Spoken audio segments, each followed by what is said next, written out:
नमस्कार। कैसे हैं आप लोग? आशा करते हैं हम आपसे कि आप बहुत अच्छे होंगे। तो आज हम लेके आए हैं आप लोगों के सामने रेखी आवर्धन। आज हम पढ़ेंगे रेखी आवर्धन। इससे पहले कि मैं आपको बता दूं कि कल मैंने आपको उत्तल दर्पण के लिए यू वी तथा एफ में रिलेशन भेजा था, जिसकी फोटो भी मैंने सुबह सेंड की थी।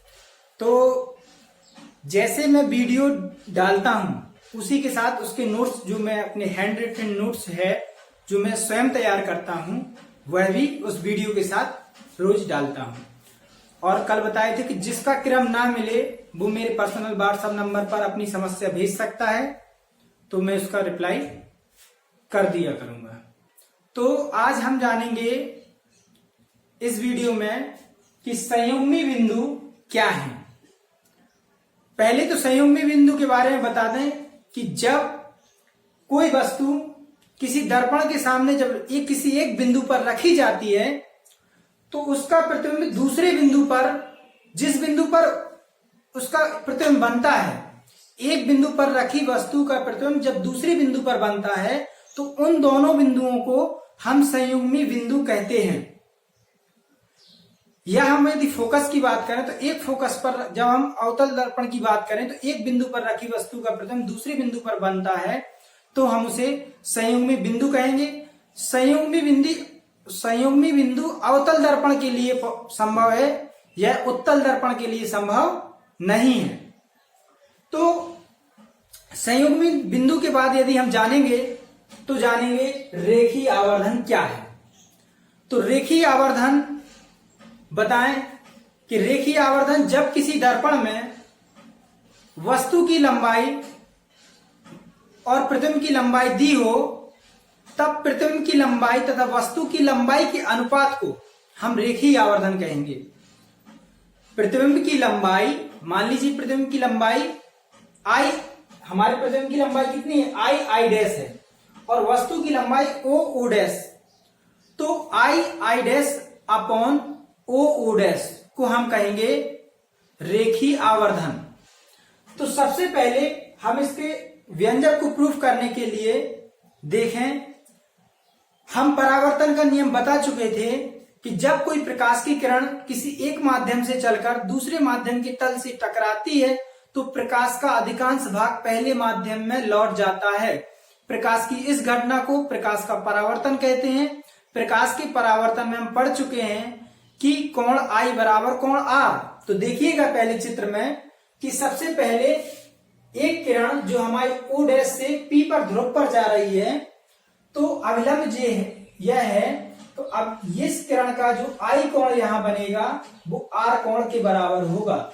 R कोण होगा, I कोण जो बनेगा कोण O डैश P O, और R कोण होगा O P। यहां मान लीजिए कि पॉइंट S मान लीजिए QPS। तो यहां जो R कोण बनेगा I के बराबर होगा परावर्तन के नियम से। तो सबसे पहले हम इसमें दो त्रिभुज लेंगे। सबसे पहला त्रिभुज देख रहे हैं हम कि O डैश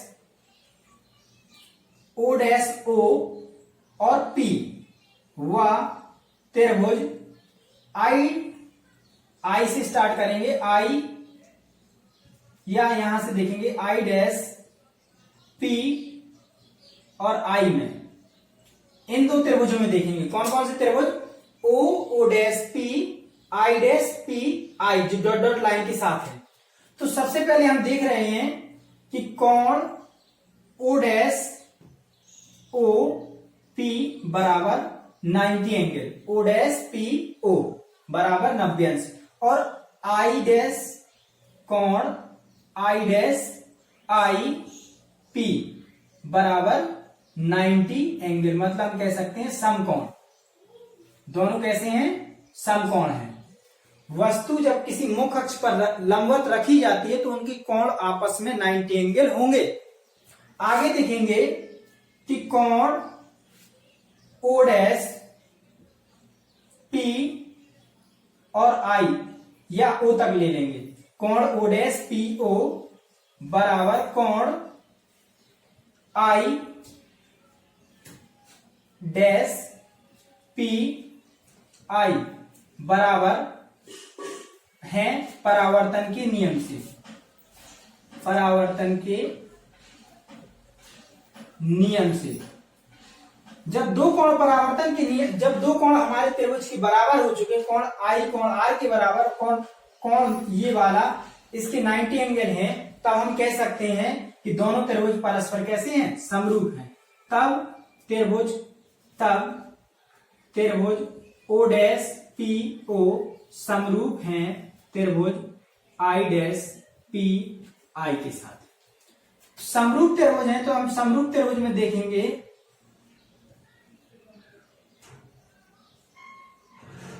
समरूप हैं तो त्रिभुज इनमें समरूपता लगाएंगे तो वस्तु की लंबाई बटे प्रतिबिंब की लंबाई देखेंगे।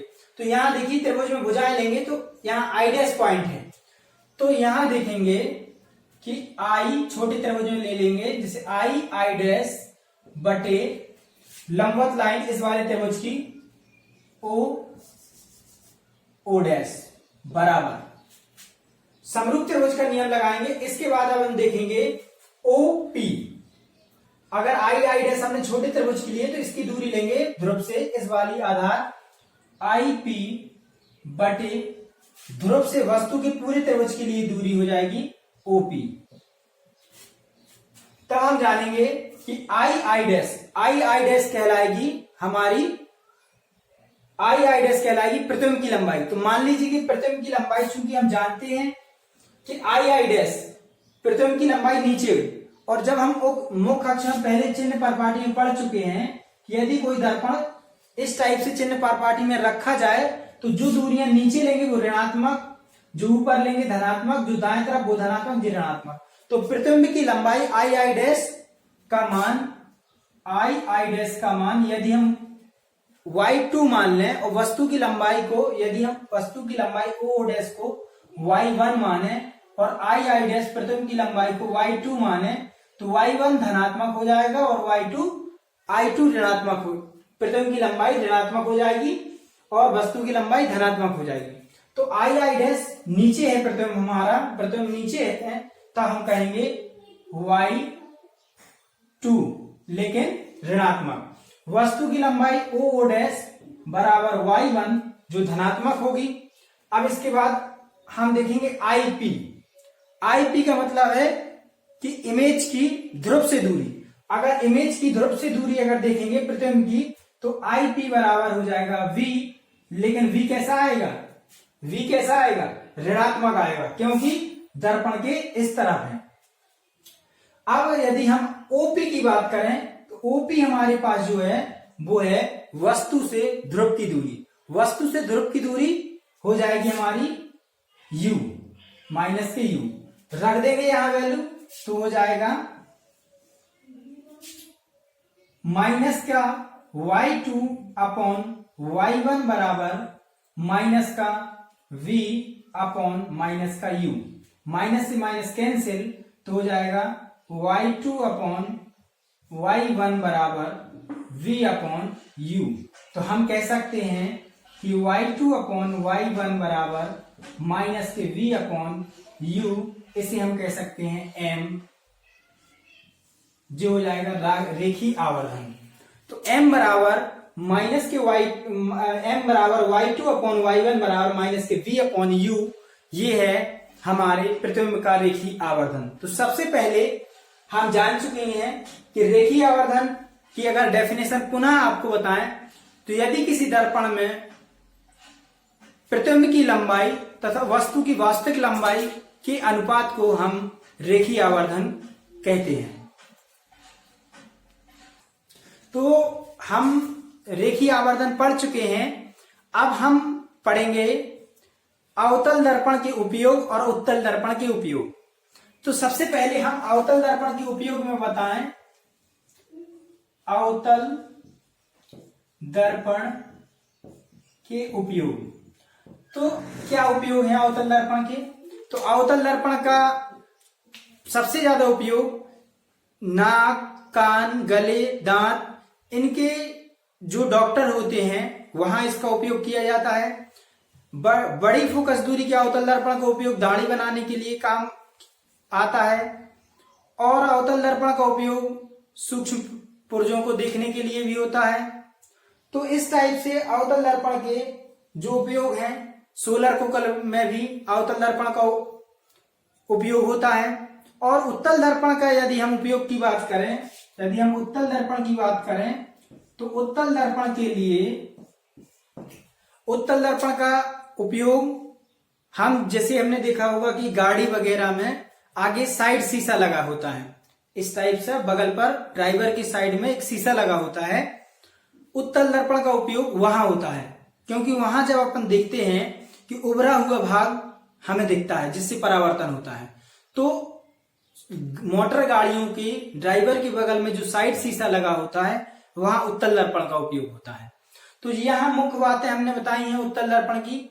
आज हम दूसरा टॉपिक लेके आए हैं, गोली दर्पण में प्रकाश का अपवर्तन, रिफ्रैक्शन। तो आज हम सबसे पहले आसान भाषा में जानेंगे कि प्रकाश का अपवर्तन क्या है। प्रकाश का अपवर्तन, अपवर्तन। तो अपवर्तन के लिए यदि हम थोड़ा सा चित्र बनाएं, हम देख रहे हैं अपवर्तन के लिए तो दो माध्यमों के लिए जब हम जानेंगे दो माध्यमों में जब कोई प्रकाश की किरण एक माध्यम से दूसरे माध्यम में चलती है तो वह प्रकाश की किरण अपने मार्ग से कुछ विचलित हो जाती है। किन्हीं दो माध्यमों में यदि प्रकाश की किरण पहले माध्यम से चलकर दूसरे माध्यम में प्रवेश करती है तो वह अपने मार्ग से कुछ विचलित हो जाती है। प्रकाश की इस घटना को हम प्रकाश का अपवर्तन कहते हैं। अपवर्तन की पुनः परिभाषा बताएं आपको।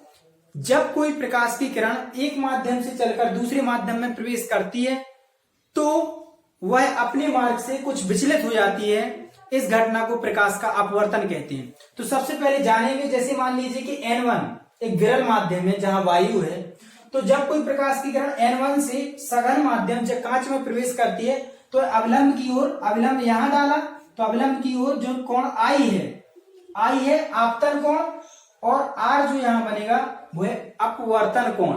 तो अपवर्तन कोण अवलंब की ओर थोड़ा किरण झुक गई है। और जब कोई सघन माध्यम से कोई किरण विरल माध्यम में प्रवेश करती है तो अवलंब से कुछ दूर हट जाती है। अवलंब से यहाँ I बनाएंगे तो यहाँ R, तो अवलंब से कुछ दूर हट जाती है। तो हम कह सकते हैं कि इन्हीं दो माध्यमों में जब कोई प्रकाश की किरण एक माध्यम से दूसरे माध्यम में प्रवेश करती है तो वह अवलंब से कुछ, तो वह किरण अपने मार्ग से कुछ विचलित हो जाती है। प्रकाश की इस घटना को हम प्रकाश का अपवर्तन कहते हैं। अपवर्तन के दो मुख्य नियम हैं।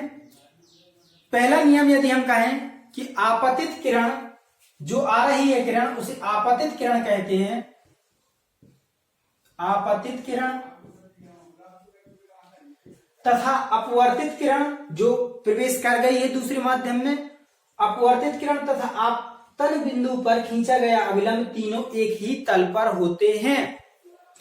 आपतित किरण तथा अपवर्तित किरण तथा आपतन बिंदु पर खींचा गया अविलंब तीनों एक ही समतल पर होते हैं। दूसरा पॉइंट अपवर्तन के नियम का, स्नेल का नियम। स्नेल का नियम, स्नेल का नियम जो कहता है कि किन्हीं दो माध्यमों के लिए निश्चित तरंगदैर्घ्य की प्रकाश के लिए आपतन कोण की ज्या तथा अपवर्तन कोण की ज्या का अनुपात एक नियतांक होता है। किन्हीं दो निश्चित माध्यमों के लिए निश्चित तरंगदैर्घ्य के प्रकाश के लिए आपतन कोण की ज्या तथा अपवर्तन कोण की ज्या का अनुपात एक नियतांक होता है। तो हम कह सकते हैं कि sine I upon sine R बराबर कांस्टेंट या कांस्टेंट को हम कह सकते हैं कि N12 का मतलब है पहले माध्यम के सापेक्ष दूसरे माध्यम का अपवर्तन। तो sine I upon sine R बराबर कांस्टेंट जो हो जाएगा अपवर्त स्नेल का नियम। और इसके बाद यदि आप अपवर्तन में पढ़ेंगे कि जब कोई किरण, यदि कई बार क्वेश्चन पूछा जाता है कि जब कोई किरण विरल माध्यम से सघन माध्यम में प्रवेश करती है तो अविलंब की ओर झुक जाती है, और जब सघन माध्यम से विरल में जाती है तो अविलंब से कुछ दूर हट जाती है। प्रकाश की इस घटना को हम अपवर्तन का रूप देते हैं। तो अपवर्तन हम घटना पढ़ चुके हैं। अपवर्तन में यदि हम जाने कि अपवर्तन का कहां कहां हम उपयोग देख सकते हैं, सबसे अच्छा उपयोग यदि मैं आपको बताऊं अपवर्तन का, तो जैसे ही कोई पेंसिल को पानी में डाला जाता है तो वह थोड़ा तिरछा दिखाई देती है, यह अपवर्तन का एक अच्छा कारण है। दूसरे अपवर्तन में यदि हम आपसे बात करें, जब कोई सिक्का पानी में डाल देते हैं तो वह कुछ ऊपर की ओर उठा हुआ प्रतीत होता है, यह भी अपवर्तन का कारण है। रात्रि में तारों का टिमटिमाना भी अपवर्तन का एक कारण है। तो अपवर्तन की बहुत से उदाहरण हैं जो आप पढ़ लीजिएगा। अब आगे हम दूसरा देखेंगे, क्रांतिक कोण। बिल्कुल आसान भाषा में मैं यदि क्रांतिक कोण बताऊं तो आपको देखते ही समझ जाना है कि यह क्रांतिक कोण की स्थिति है। देखिए, यह क्रांतिक कोण की स्थिति जो अपवर्तन की घटना से ही संबंधित है। जैसे देखिएगा, जब मान लीजिए कि ये हमारे पास कोई विरल माध्यम है और ये हमारे पास सघन माध्यम है, और जब कोई किरण विरल माध्यम से आती है और सघन माध्यम में जाती है तो अपने मार्ग से कुछ विचलित हो जाती है, थोड़ा मुड़ जाती है। तो और जब सघन माध्यम से विरल में जाती है तो वह अविलंब से दूर हट जाती है। तो मान लीजिए कि ऐसा रखिए, यहां सघन माध्यम और यहां विरल माध्यम, तो यहां प्रकाश की किरण का कोण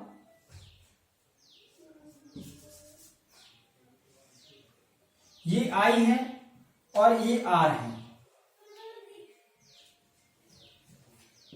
तो सबसे पहले जब हम जानेंगे कि जब हम जैसे मान लीजिए कि हम I कोण को बढ़ाते जाते हैं, I कोण को बढ़ाते जाते हैं तो R का मान थोड़ा बढ़ता जाता है। सघन माध्यम ऊपर रखा है हमने, ध्यान दीजिएगा, विरल माध्यम नीचे।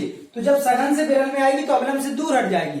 तो जैसे हम I कोण का मान बढ़ाते हैं, मान लीजिए हमने I का मान 5 बढ़ाया तो R का मान 10 अनुपात में बढ़ेगा, कुछ ज्यादा बढ़ेगा। तो जब I का मान धीमे धीमे बढ़ाते जाते हैं तो R का मान भी धीमे धीमे बढ़ता जाता है। तो जब R का मान, लेकिन किस अनुपात में बढ़ेगा, यदि I का मान हमने 2 पॉइंट बढ़ाया मान लीजिए तो R का मान 10 पॉइंट बढ़ेगा। तो ऐसी स्थिति आएगी कि जब हम I का मान बढ़ाते जाएंगे तो R का मान 90 अंश यकायक हो जाएगा।